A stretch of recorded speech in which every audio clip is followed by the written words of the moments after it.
Gabriel's point of view. Nagdadalawang isip pa ako kung bababa ko ng sasakyan o tutuloy na ako sa pagpasok sa loob ng chapel. Nandito ako ngayon sa tapat ng chapel na nasa loob ng village ng mga magulang ni Ashley. Dito ang napiling lugar ng mga magulang niya.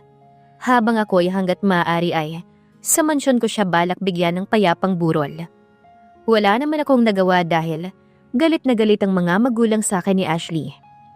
Kaya hindi na ako makapanghimasok sa mga desisyon ng mga magulang niya. Nirerespeto ko pa rin sila. Huminga muna ako ng malalim bago nagpasyang bumaba ng kotse ko. This is it, Gabriel. No turning back. Puro bulaklak at itim na tela ang nasa paligid ng chapel. Marami din ang naggalat na kotse sa paligid. Hindi naman maliit ang chapel pero hindi rin naman siya sobrang laki. Pinasadahan ko ang sobrang dami na bulaklak sa paligid. Maybe it's her mom's idea. They both love flowers. Pagpasok ko sa chapel ay maraming mga bisita pero hindi sapat para maging masikip ang chapel. Agad kong hinanap ang kabaong na pinaghihimlayan ni Ashley. Pero wala akong makita. Sa halip ay isang may katamtamang laki na jar ang nasa gitna. Kulay brown ito at nasa tabi nun ng malaking litrato ng asawa ko. Amoy na amoy din ng mga bulaklak dahil sa dami ng mga bulaklak sa paligid ng jar. Naku sir, bakit ngayon lang ho kayo? Sita sa akin ng isang babae na medyo may edad na. Umupo ako sa pinakaharap na upuan at tumabi ito sa akin. Pasensya na ho. Hindi ko po kasi talaga matanggap na wala na ang asawa ko. Kaya inipon ko muna ang sarili kong lakas bago magpunta rito. Ako rin iho. Hanggang ngayon, hindi pa rin ako makapaniwala na wala na si Ashley. Yung bata na yan, sobrang bait niyan. Halos lahat nga ng kaklase niya noon ay naiinggit sa kanya. Dahil halos nasa kanya na ang lahat. Pero kahit na ganon, nanatili pa rin siyang mapagkumbaba at masunurin. Sabi niya na sinang-ayunan ko naman. Kahit nadalagitan na siya, nang una kong maabutan siya sa pagtatrabaho ko, ay para ko na rin siyang anak. Lagi siyang nagpapaturong magluto ng mga gawaing bahay, lalo na yung pagtatanim ng mga bulaklak. Gustong-gusto niya yon. Kaya nga nagtataka ako kung bakit sa kanya nangyari to. Bakit nga ba sa dinami-rami ng tao, sa asawa ko pa? Alam kong hindi mo alam na ipinakremate ang labi niya base sa reaksyon mo kanina. Simula pa lang kasi nang makita ng daddy niya ang sinapit ni Ashley, ay nagdesisyon na kaagad dito na ipakremate na siya dahil hindi niya kayang makita ang kaisa-isa niyang anak sa ganung lagay. Ayaw din niya na may masabi pang hindi maganda ang mga bibisita sa anak niya. Kaya para tahimik at payapa lang ang burol niya, ay ipinakremate na siya. Napatangu-tango na lang si Gabriel. Kailangan kong tanggapin ang ginawa ng mga magulang niya. Dahil ako man ay hindi ko kayang makita si Ashley sa ganung lagay. What are you doing here? Dumagundong sa buong chapel dahil sa nagsalita. Agad namang natahimik ang paligid at ako naman ay napatayo sa kinuupuan ko. Nang makita ko ang daddy at mommy ni Ashley na papalapit. Sir, how dare you to visit my daughter's wake? Get out of here. You don't have the rights to visit my daughter. Sabay hawak nito sa kwelyo ko at hila sa akin palabas. Nagpumiglas naman ako nang makarating na kami sa labas ng chapel. Sir, asawa ko ng anak ninyo. Kaya may karapatan ako na bisitahin ang asawa ko kahit sa huling sandali na lang. Asawa? Lumagapak ng malakas ang pisngi ko sa pagsampal ng mommy niya. Kung asawa ang turing mo sa kanya, hindi kayo aabot sa puntong iiwan mo siya. Hindi sana kayo aabot sa punto na nahulog siya sa hagdan dahil sa pagmamakaawa niya sa'yo na huwag mo siyang iwan. Kung totoong asawa ang turing mo sa anak ko, bibigyan mo siya ng chance na maging asawa mo at hindi sana nawala ang anak ninyo. Galit na sabi ng magulang ni Ashley. Alam na namin, Gabriel. Sinabi na sa amin ni Daniel ang mga pinagagagawa mo kay Ashley. Pati ang dahilan kung bakit nawala ang anak ninyo. At ang pagpunta niya dapat sa psychologist para magpatingin. Dahil hindi mo man lang siya inalagaan ng maayos. Ramdam kong hinanakit ng mommy ni Ashley sa akin. Sana isinauli mo na lamang siya sa amin. Sana una pa lang ay umatras ka na sa kasal. Or better kung sinabi mo sa amin na ayaw mo naman talaga sa kanya. Hindi yung ganito. Nangyari na ang lahat at hindi na maibabalik pa ang buhay ng anak namin. Ma'am, sir, nakikiusap po ako sa inyo. Pagbigyan niyo po sana akong manatili rito hanggang sa libing ng asawa ko. Pagsusumamo ko at wala akong pakialam sa mga taong dumaraan sa paligid ko. Lumuhod ako sa harapan nilang dalawa. Napasapo naman ang ulo ang daddy niya, habang ang mommy naman niya ay nanlaki ang mga mata. Hindi ko inalis ang tingin ko sa kanila, kahit nakaluhod ako. I saw how her mom's face softened. Iho, hindi ka namin matitiis, lalo na't para ka na rin naming anak. Huminga muna ito ng malalim bago nagpatuloy. Sige, pagbibigyan na kita. Pero ngayong araw lang, bukas libing na ng anak ko. Ayaw ko nang makita ka. Ito na ang huling araw mo para sa amin. At pagkatapos ng araw na ito, puputulin ko na ang koneksyon natin. Wala na si Ashley. Wala nang dahilan para magkalapit pa rin ang mga pamilya natin. Pagkatapos magsalita ng mommy ni Ashley, ay bumalik na kaagad ito sa loob, habang ang daddy naman niya ay tinitigan muna ako, bago sumama sa asawa pabalik sa loob ng chapel. Sinundan ko ng tingin ng sasakyan ng mga magulang ni Ashley, habang paalis na ang mga ito sa sementeryo. Tinignan ko sandali si Rose na nasa tabi ko lang. Bago pa ilibing ang abo ni Ashley, ay nandito na kami sa loob ng sasakyan at nag-aabang. Hindi lang talaga kami nagpakita sa mga magulang niya dahil ayoko nang gumawa pa ng gulo. Tara na Rose, wala na sila. Tumingin ito sa akin at saka tumango. Sabay kaming lumabas ng sasakyan. Habang binabaybay namin ang daan papunta sa pinaglibingan ng apo ni Ashley, ay bitbit ni Rose ang bulaklak at ako naman ay 2 kandila. Nag-umpisa na ring mag-umagawang dilim at liwanag dahil paggabi na. Malakas na ihip ng hangin ang tumama sa amin bago kami tuluyang pumasok sa isang malaking columbarium na naglalaman ng maraming columbarium vaults. Yun ang tawag sa pinaglalagakan ng mga jar na may abo ng isang namayapang tao. Kaagad naman naming nahanap ang pinaglagyan ng mga abo ni Ashley dahil sa may mga mapagtatanungan naman ng mga caretaker. Pagdating namin sa pinaglagyan sa kanya, ay hindi ko na naman maisip ang hindi malungkot. Wala na talaga ang asawa ko. Hindi ko na siya makikitang ngumiti, magluto, magbukas ng sprinkler sa mansyon, at higit sa lahat, hindi ko na siya mayayakap, lalo na kapag natutulog kami. Napayuko na lamang ako at pasimpleng pinahid ang mga luha ko. Dahil alam ko na nagpipigil lang din ang kapatid ko. Nang malaman nga niyang nangyari, ay ilang beses siyang hinimatay sa mansyon. Ilang beses din siyang hindi naniwala sa akin, pero kahit ako'y ayoko nang paniwalaan ang nangyari. May gabi na napapanaginipan ko si Ashley. Umiiyak, humihingi ng tulong. Naririnig ko rin ang paulit-ulit na pagtawag niya sa pangalan ko, kahit halos hindi na siya makapagsalita. Wala akong ibang masabi sa kanya kung hindi ang patawad. Hanggang ngayon naman na nasa realidad ako, yun lang ang kaya kong gawin, ang humingi ng tawad sa asawa ko. Tama nga ang mommy ni Ashley. Hindi na maibabalik pa ang buhay niya. Pero kahit na walang kapatawaran ang nangyari sa asawa ko, ay sinigurado naman ni Daniel na nawala ang lahat ng sangkot sa pagdukot sa kanya. Wala siyang itinirang buhay at ngayon ay gumagawa na siya ng paraan para tapusin lahat ng kasama sa grupo na yon. Ibinigay na rin niya sa akin si Rose. Masaya sana dahil nakuha ko na ang kapatid ko.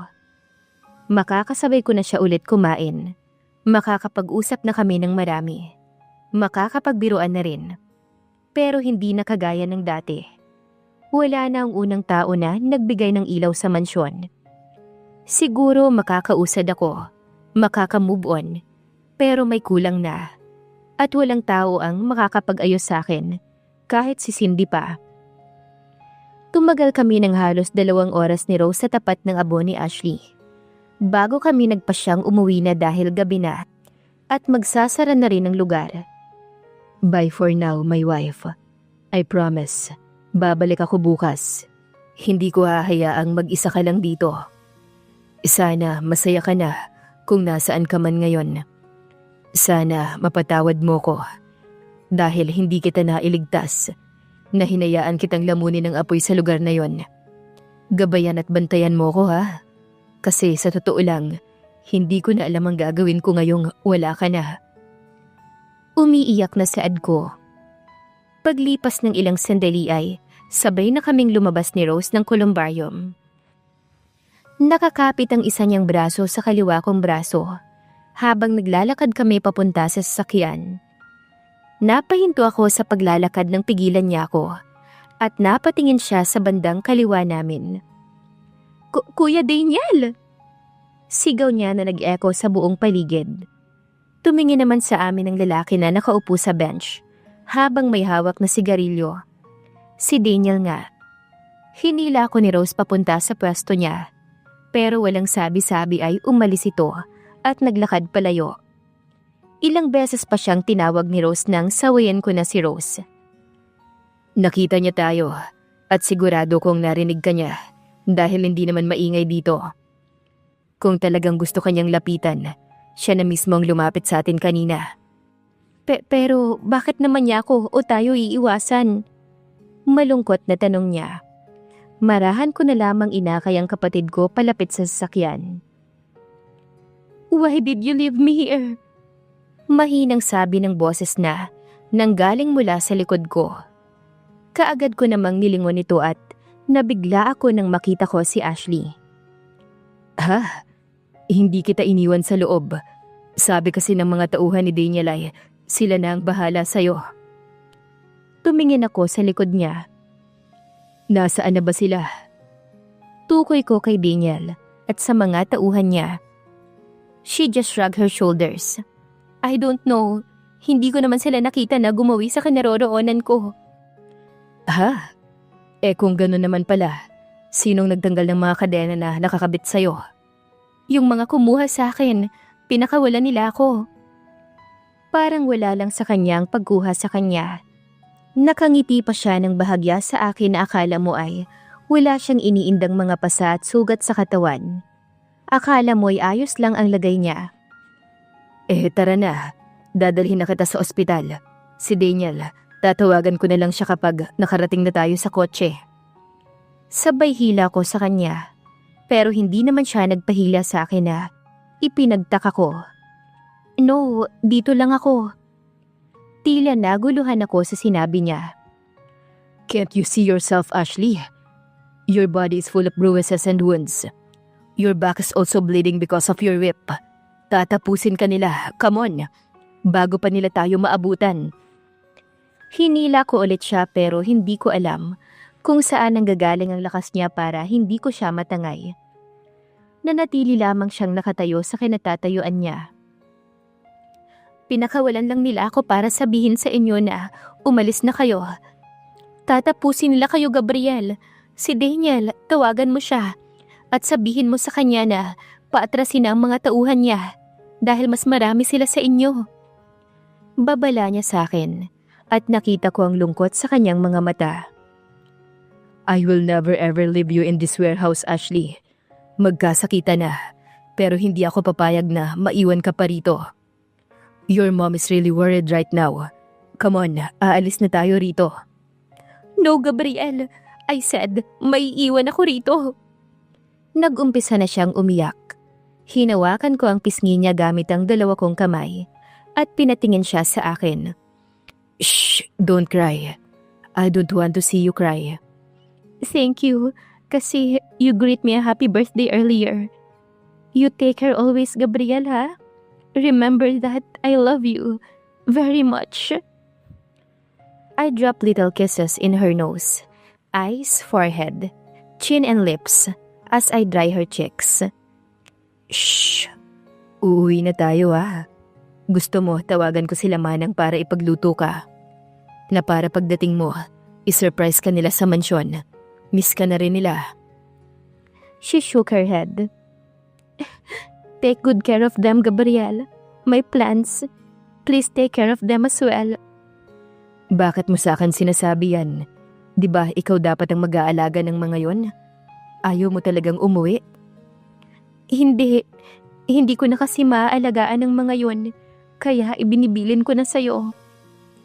Hinawakan ko ang mga kamay ni Ashley at dahan-dahang hinalikan. Napabitaw ako sa mga kamay niya nang mapaso ang labi ko rito. Nang tignan ko ulit ang mga kamay niya, ay unti-unti na itong nag-iiba ng itsura at parang nasusunog. Gabriel, help me! Paghingi ng tulong sa akin ni Ashley. Ang buo rin niyang katawan ay unti-unti na ring nilalamon ng pagkasunog. Wala namang apoy na malapit sa amin kaya bakit siya nasusunog mag-isa?